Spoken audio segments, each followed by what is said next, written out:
چرا داخل خودکار فنر بلندی پنهان شده است؟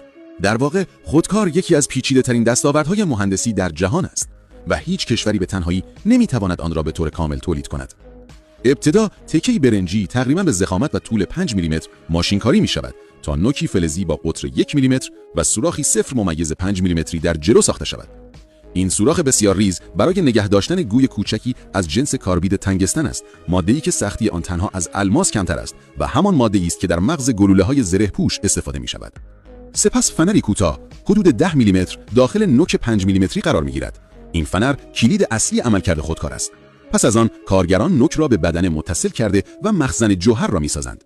در این مرحله خودکار می‌تواند بنویسد، اما هنوز آماده فروش نیست، چون در هنگام حمل و نقل جوهر روغنی ممکن است خشک شود. بنابراین پیش از خروج از کارخانه نوک خودکار با لایه‌ای از موم پوشانده و مهرموم می‌شود. تنها پس از آن فرایند ساخت کامل می‌گردد.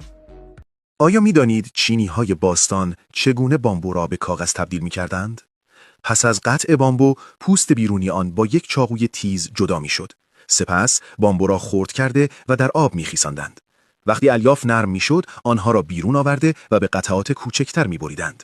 این قطعات بامبو بعد از آن در آب آهک خیسانده می‌شدند تا ناخالصی‌ها از بین برود و فرایند تجزیه الیاف سریعتر شود.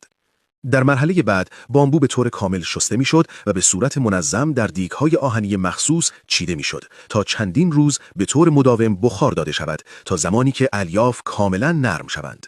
پس از آن همه بامبوها خارج شده و با استفاده از هاون سنگی به خمیر بامبو تبدیل میشدند.